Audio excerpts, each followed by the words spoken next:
Ditching Ohio's income tax. What would it take and what would it mean?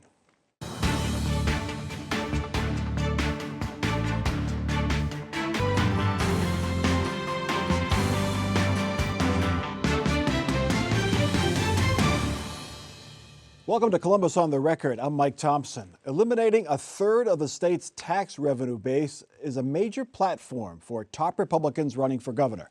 Dave Yost and Vivek Ramaswamy.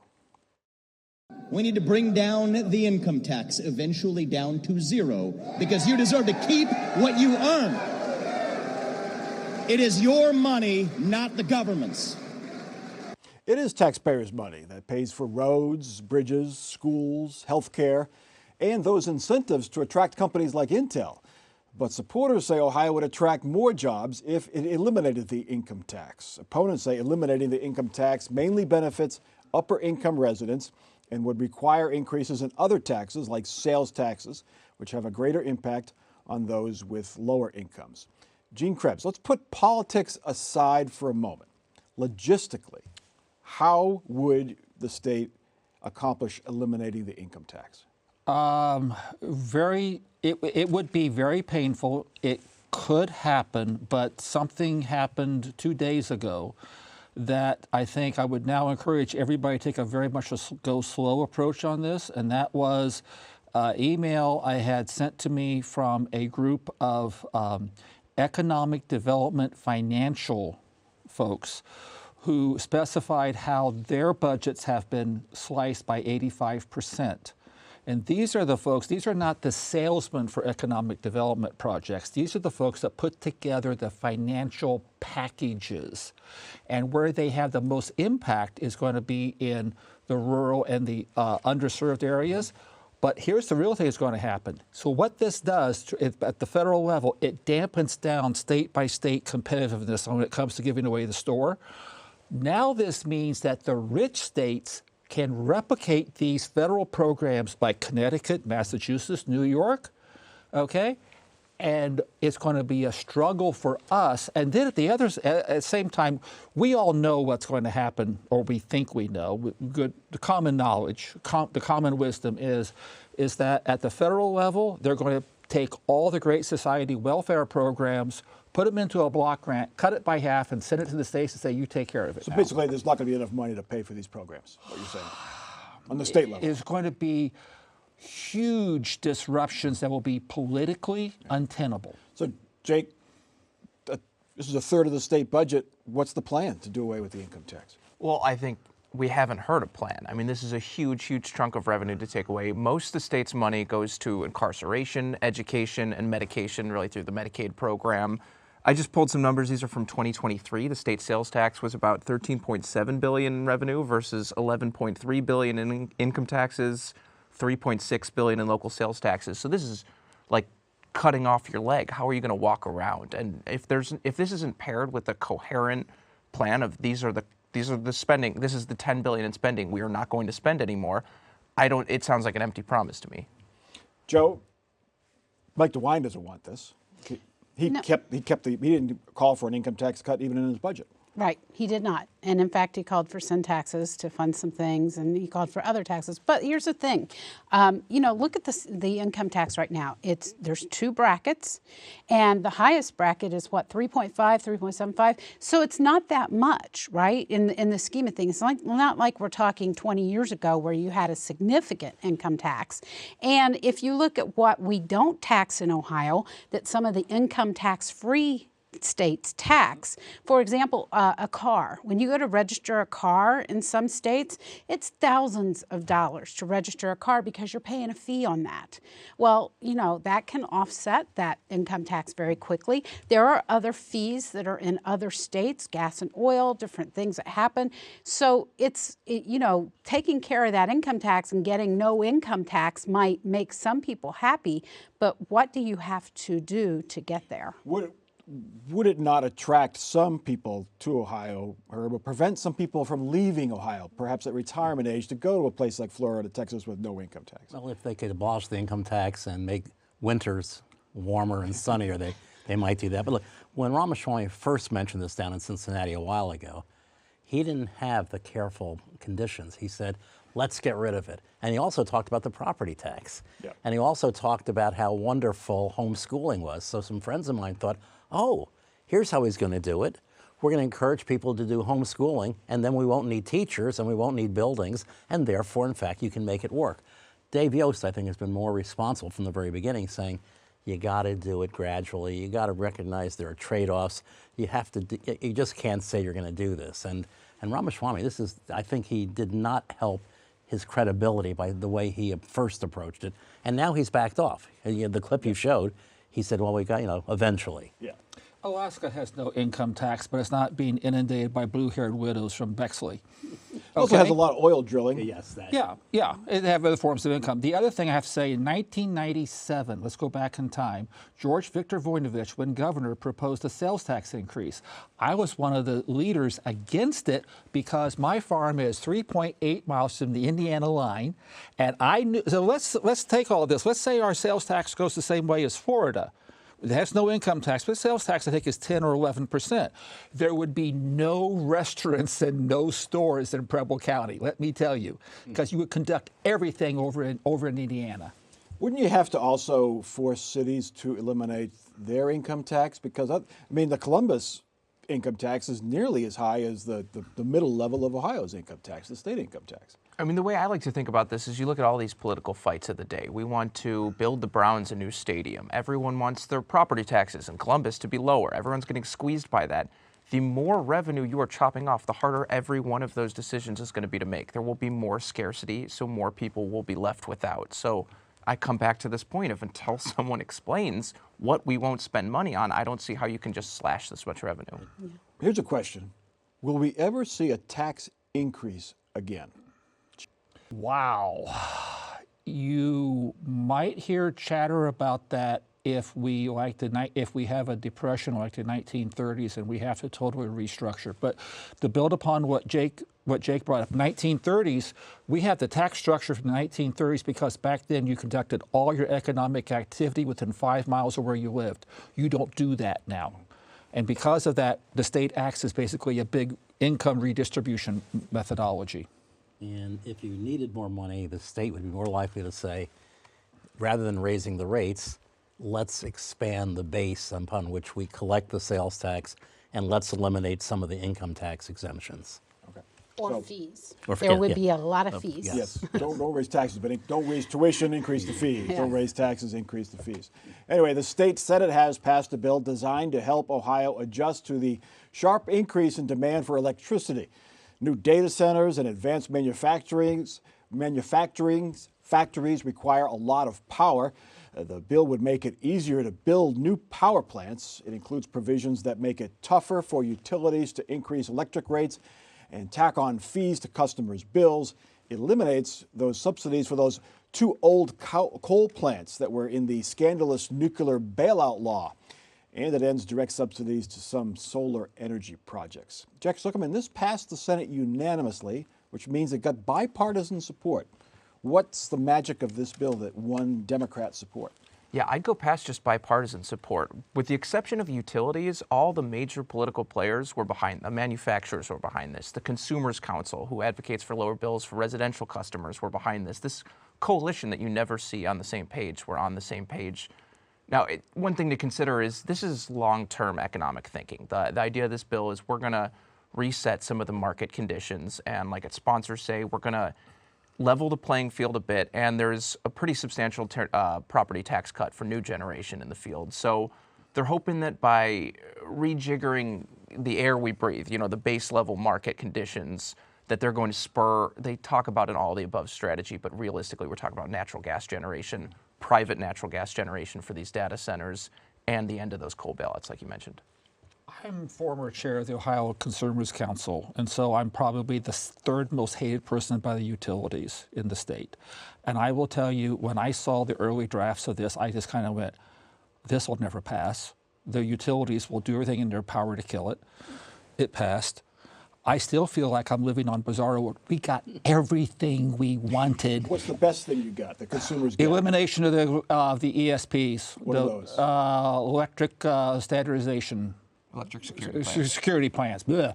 You use So that increases your bills. What does that do? It gives the PUCO basically carte blanche to go ahead and do a whole bunch of silly riders on everything. Basically, you talk about, as a conservative, we're supposed to be anti-tax. They have been taxing the bejeebies out of people via their electric bills for the past 20 years, and nobody except for me and 5 other people have given a hoot. So, Herb, did this pass and satisfy the consumer groups because of House Bill 6 and the scandal around the bailout law, or is it just... Well, partly that, but also the recognition that the need for additional electricity is upon us now. And so nobody wants to be in the position of having blackouts in the summer. You know, remember, our grid is not that great. It's part of what the northeastern grid. Canada's sort of threatening us a little bit, but so if you don't want to really have these brownouts or blackouts or whatever. So with the increased demand, they needed to do something, and this one is more plausible. It's actually less painful or whatever. And notice that we still don't really believe in renewables in Ohio. That was my next question to Joe. So it makes it easier to set up power plants. It helps consumers a little bit by making it tougher to raise rates and put on extra fees, but it cuts out the subsidies to solar. Yeah, and that's a big deal. That's a big deal for a lot of people. A lot of farmers hate the solar plants, because they take, the farmland and that sort of thing. Unless you want to sell your farm to a solar Right, manufacturer. A solar exactly. farm. But the one thing I want to mention is this bill doesn't do a very critical thing, and that is address the problems at the PUCO that allowed House Bill 6 to move forward and perpetuate like it did, because there are not structural changes to the way the oversight is handled in situations involving energy. And if there is another scandal like a House Bill 6, I mean, where are the safeguards there to try to catch that? That hasn't been addressed. The PUCO reform is a long-going thing. That's one of the things we need to look at. So, I remember past deregulation bills, electric deregulation bills, was going to be great. It didn't quite work out that way, Jake. Is there any concern that this is not all it seems cracked up to be? Yeah, well, for one, on the renewables point, there's still an unbelievable amount of power at the local level to kill renewable projects that is entirely unique to renewable, and especially in the solar industry. It is just choking the solar industry out. We have seen developers' interest really plunge since 2021 legislation took effect. As far as generation goes and deregulation, I think you still hear a lot of political support for that. There are more voices, Senator Lou Blessing from Cincinnati coming out saying we should re-regulate, regulation being give the utilities ownership and control of these generation assets. But I think there's still a pretty wide-standing belief that this has been good for customers. If you give customers the chance to shop around for where they buy their electricity from instead of just whatever the utility happens to want to give you, they will save money. You will realize savings. For solar, there's a technological thing so by 2030, if trends continue, and they've been going this way now for 40 years, solar energy will cost 1 penny per kilowatt in 2030. And when I talk to my friends who understand this stuff, who go, what happens when basically solar becomes free electricity? What does that do? They all look at me and go, so how is that ribeye sandwich? No one can get their mental arms around that. It's just it becomes free. What do you do with that then? When Jimmy Carter died, one of the things they described was how he had solar panels on the White House. This is 76 to 80. And then when Reagan came in, they took the panels down. And you start thinking, if we had been more serious about solar 40 years ago, imagine the solar industry, manufacturing industry would have, and imagine how, it might be 5, 6, 7, 8, 10% of our electricity generation. Yeah. All right, let's get to our next topic. It looks like the controversial higher education bill aimed at liberal practices on college campuses will become law. The House has joined the Senate in passing the bill, which bans DEI programs at public universities. It also bans faculty strikes and calls for performance reviews of tenured faculty.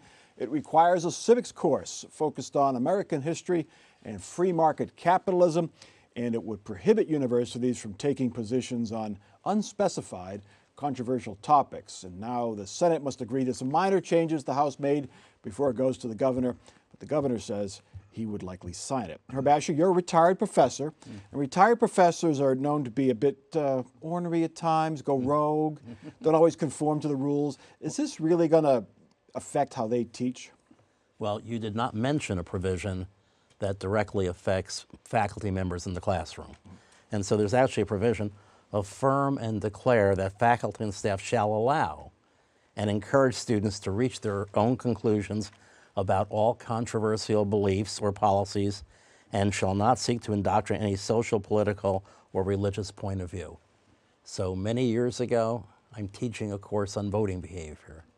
And I'm talking about the voting behavior of different groups: urban, rural, suburban, black, white, Protestant, Catholic, Jewish. And a student raises his hand and says, "Why are you talking about Catholics?" And I'm a little startled. I said, because they're a voting group. And, well, there's not many Catholics in the country. And I look at him, and then certain things are factual. I said, well, no, there are. And then he's really sort of appalled. But then I sort of say, look, in Ohio, probably 20 to 25%, New Jersey, 40%. And he's just not believing. And then I actually said to the class, anybody who's Catholic, if you'd like to raise your hand, please do so. And the kid looked around, and he saw that there were quite a number of, and he made a totally inappropriate comment. And I realized he was a Catholic, he was a bigot against Catholics. And I'm thinking, how do I handle this? And it turned out he believed, Catholics were loyal to the all the stuff. Yeah. And I finally said, okay, I'm going to say something to him. This legislation might say, wait, I'm not supposed to tell him he's wrong, or I'm not supposed to argue about it. Well, I mean, logically you would, and you'd say it was unfactual. Or Gene, is that going to happen? Do you think? Well, first of all, I gotta say, you were teaching class in 1883. Okay, I'm just whoa. I don't know if that's going to happen. If it does start to happen, it is the Ohio Revised Code, not the Ohio Set in Stone Code. They'll probably go ahead and moderate that. I think that what we are really dealing with here is this is the old battle. This goes back, the first time I told this to Mother Miami in '93 was I asked the question, who owns higher ed in Ohio? The Miami administrators said they did in '93. And I think what this is an attempt by the General Assembly to claw back what they think is the ownership of higher ed to who I call Bob and Betty Buckeye, the ordinary citizen of Ohio. I think, this is going to sound weird, but I think that with this bill passed, one of my first thoughts was they're going to find it easier to raise money for higher ed now, to put more money in the higher ed in the budget, because there's going to be more ownership of higher ed now by everybody. So Jake, comes back out of the perception, real or not, that liberals are on college campuses. Many of the professors are liberal, and conservatives don't have a voice. Will this give conservatives more of a voice in those classrooms? Well, it's hard to say because you think about that perception and what is a college? So a college is liberal. Is it the buildings that are liberal? Is it the professors that are liberal? That's one I would really challenge. It's the students. And this bill is an attempt, you can't pass a law that tells the students how they can and can't act. So you end up with these sort of vague policies that the university must apply, and they can't indoctrinate. And there's a lot of vagueness in the language. And I think what the most likely outcome is a lot of self-censorship. Professors, administrators are going to be really careful about what they say, and there's a clear reading through this bill. DEI, bad. Controversial, bad. But if you're teaching public health and you're talking about vaccines, disease spread and all that, do you feel like you need to self-censor yourself because there might be some people in the class? So who's going to enforce this? Do we know? Well, it's hard. That's going to be a hard thing to enforce. But the thing is, I think Jake's right. I mean, it's going to be, a lot of professors are going to say, well, I don't even want to go there because that could be controversial, which that's a scary thing in and of itself. And the students come to class in a college, and they're around other people from different backgrounds, different races, different religions. Everything is different, right? So they don't really automatically know a lot of things about a lot of different people, and they want to learn. Most students want to learn, and they learn it from other students, most of it from other students. So if you don't have the ability for someone to talk about that factually in a classroom if something is misstated, then there's a problem. Gene, I mean, have conservatives been sort of pushed aside on college campuses, their viewpoints, and not outrageous viewpoints like Herb pointed out, but, other viewpoints that, they were in the minority? So from personal experience, Ohio State has always been very kind and gracious to me since I left the General Assembly 25 years ago. They'd have me back on the campus 4 or 5 times a year to go blah, blah, blah in front of the students, okay? So they were Ohio State was comfortable with a conservative voice coming on campus. Miami University, after Jim Garland left the presidency of Miami, has never had me come back once. I live 9 miles away. I'm viewed as being the dumb farmer from Morning Sun, and they will not allow my voice to be heard. Real quick, Herb, then we get to the next one. 13 years ago, Gordon Gee abolished the Office of Minority Affairs on campus because he said it gave the wrong signal as to what we're trying to do, because they're trying to appeal not just to black students, but to disabled, veterans, and all the groups. And he also said at some point, people are going to say, minority affairs, it'll be reverse discrimination. So he said, we're changing that. We're going to still be very active in recruiting all these groups, but we're going to create an Office of Diversity and Inclusion. And who knew that diversity and inclusion could be bad words in the United States of America? Yeah, the words and definitions change constantly. Yep. Our last topic. When the state first started paying for vouchers to attend private schools, they went to low-income families who had to send their kids to failing public schools. Over the years, it has expanded until a couple of years ago, and lawmakers made the program largely universal. All families are eligible, regardless of income, with richer families getting smaller subsidies. A new report shows all incomes are benefiting. The report to lawmakers shows 90% of the people getting private school vouchers are not low income. The report shows that 17% of the voucher recipients, those vouchers are going to upper income families. Joe Ingles, the supporters of this say this is what we want. We want everyone to have choice. This is what the State Legislative Service Commission predicted would happen when you give out free money. People are going to take it. Well, and the point is made by many who are taking advantage of this, that, hey, we're supporting the local schools with our taxes, so therefore this is okay for us to get a little bit back out of that, to make the choice to send their kids to public schools. But there's a couple of things to remember here. Not all counties in Ohio are created equal, and many counties do not have a private school, so children in those counties cannot take advantage of it. And basically, there's been nothing done with the private schools to make sure that they don't jack up tuition to just take advantage, keep it the same, basically, for the family, but they get more tuition out of it. Jake, any regrets on the part of lawmakers who approved this? The bill is going to be high, and it's going to get higher. No, I've heard nothing to the tune of regrets. Just to drill down in that data a little bit more, 64% of families that are receiving these subsidies are earning more than 450% of the federal poverty line. That's $140,000 a year for a family of 4. So these are affluent families that are claiming this public money. Just the other day, we're in budget talks now in the state of Ohio. There was a $50 million program floated to create universal school lunches. So any student can get a lunch regardless of your income. The House Speaker now, Matt Huffman, shut the idea down and said it's wasteful. So I think that we're getting a clear statement of values here. Herb, what public schools have lobbied against this, but should they just compete head-to-head with private schools? Say, look, we have better resources, we pay our teachers better, we have more accreditation, more accountability. Why not go head-to-head with them? It's not that simple, because I think public schools see a number of threats out there with respect to their funding. And you alluded earlier, I'd be particularly concerned about public schools in rural counties. And in fact, it's very possible that in this budget, we didn't talk about Medicaid, there could be a whole set of decisions that will have a disproportionate effect on rural areas. So I think there's not unanimity among public schools, but I think the public schools in the rural areas should be very, very concerned. And Gene, you don't have a private school in your county. I do not have a private school in my county, and going home and if I was a state rep at this point in time and trying to go home and argue on behalf of this, it would be a little bit difficult. Can't use your vouchers in Indiana, we don't I could try, but as soon as I cross the state line, I turn into a pumpkin, so what can I say? Yeah. All right, let's get to our final off-the-record parting shots. Gene Krebs, you're up first. Be ready for a major earthquake hitting the State House in July after the budget gets through. No other. Heisenberg uncertainty principle, if I tell you what it is, it won't happen. Earthquake alert. Herb.